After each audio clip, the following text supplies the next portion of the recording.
Bismillah, walhamdulillah, wa salatu wassalamu ala rasulillah wa ala alihi wa sahbihi ajma'in. It's your brother Isa Wood with Furqaan Project, and I have today with me my brother Yusuf Crenshaw. Assalamu alaikum, Yusuf. How you doing, brother? Wa alaikum salam wa rahmatullahi wa barakatuh.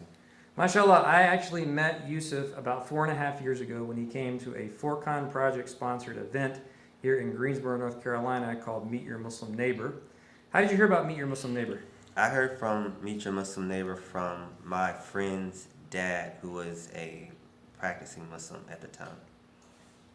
So basically the event was we invite non-Muslims to come to the Islamic Center, do a tour, and at the end, they get to eat with us. So it's just a chance to meet us, learn the basics about the religion, and then you get a free Quran and some brochures. SubhanAllah, after the tour was over, and this rarely happened, but in this case I was very, very surprised. This brother actually came up to me at the end and he said, you know what, I think Islam is what I need to be doing with my life. And I said, well, brother, you can accept it right here and now. So subhanAllah, you can go right now to the Furqaan Studios YouTube channel and you can watch him taking his shahada.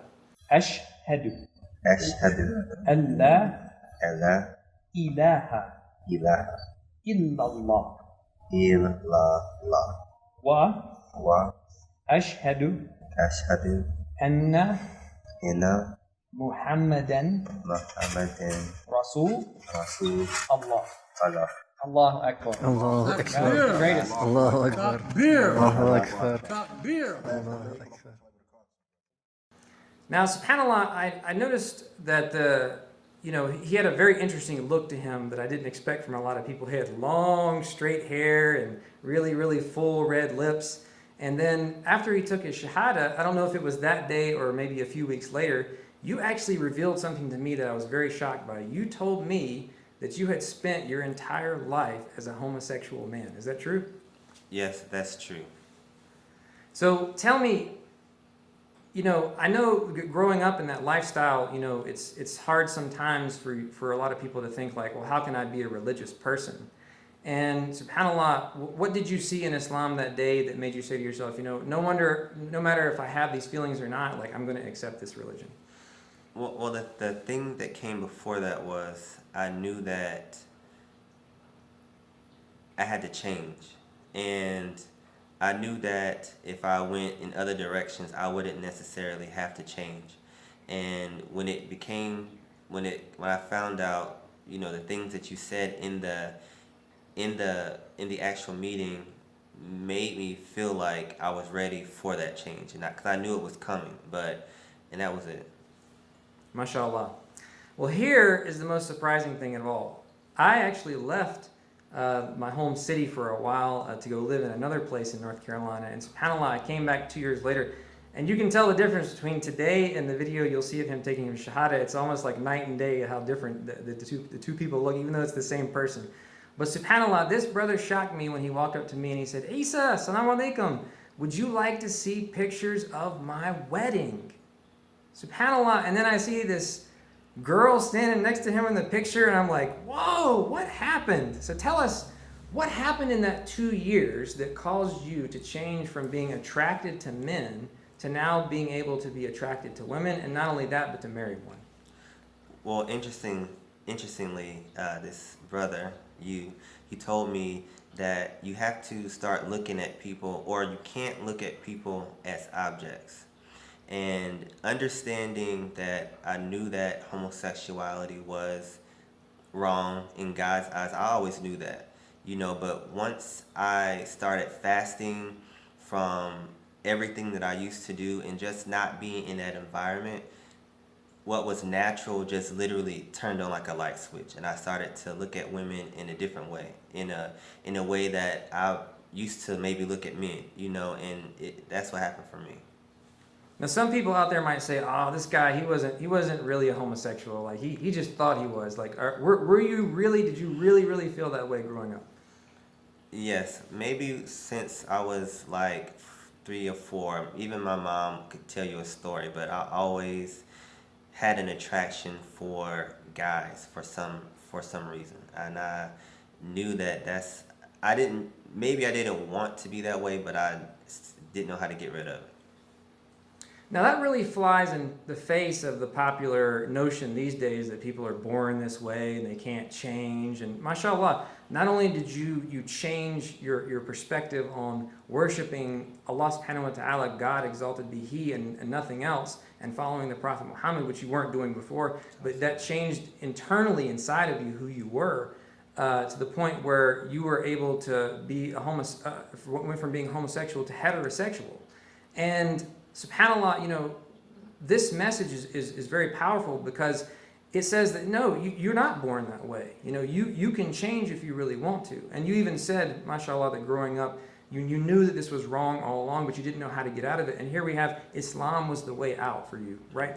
Yes, that's very true, because even when I would talk to, like, if you talk to my sister, they all thought that I was, because I would say that I was born that way. But I never would reveal the truth. And I even lied to myself the whole time, only so that I could feel okay with doing what I was doing. Now, a lot of people will take shahada, right? They'll say this statement of faith, become Muslim, and we never see them again. Right, and I don't consider those success stories. I consider success stories like yours. I mean, 4.5 years later, mashallah, you're still a practicing Muslim. May Allah continue to make you that way.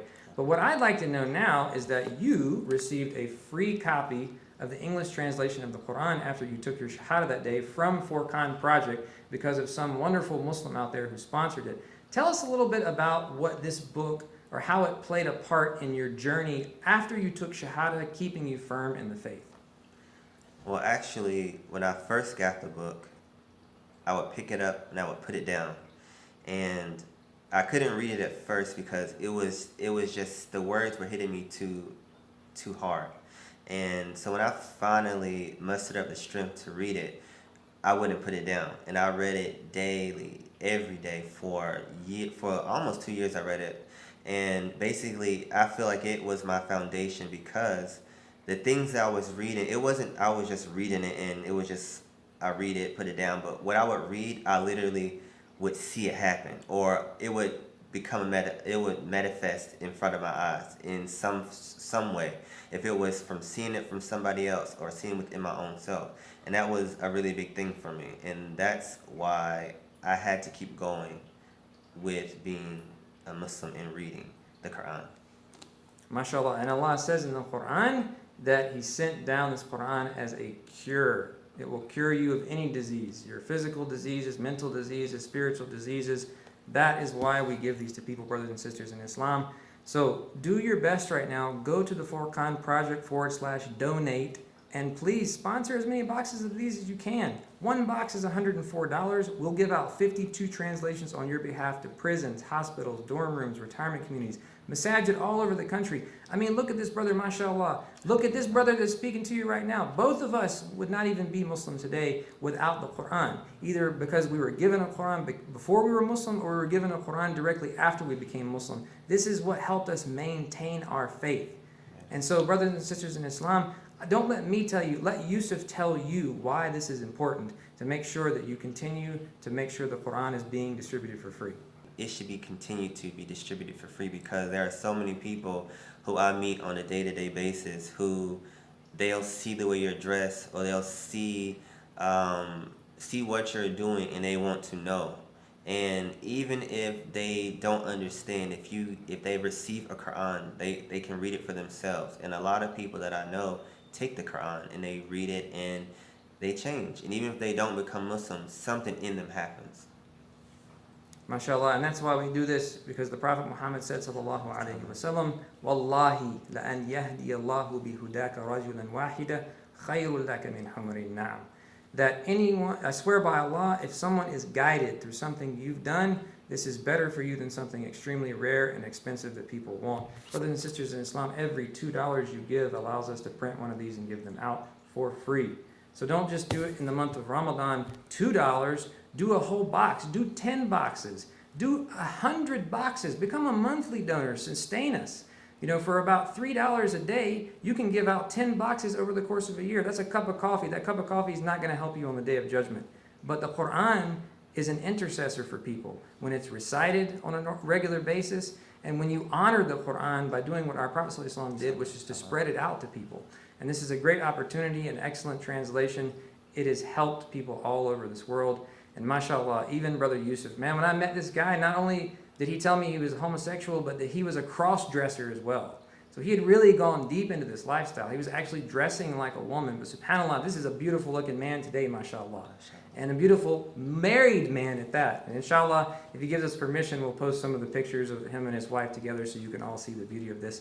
Brothers and sisters in Islam, thank you for your time. Jazakallahu khairan. And assalamu alaikum wa rahmatullahi wa barakatuh. Wa alaikum salam wa rahmatullahi wa barakatuh.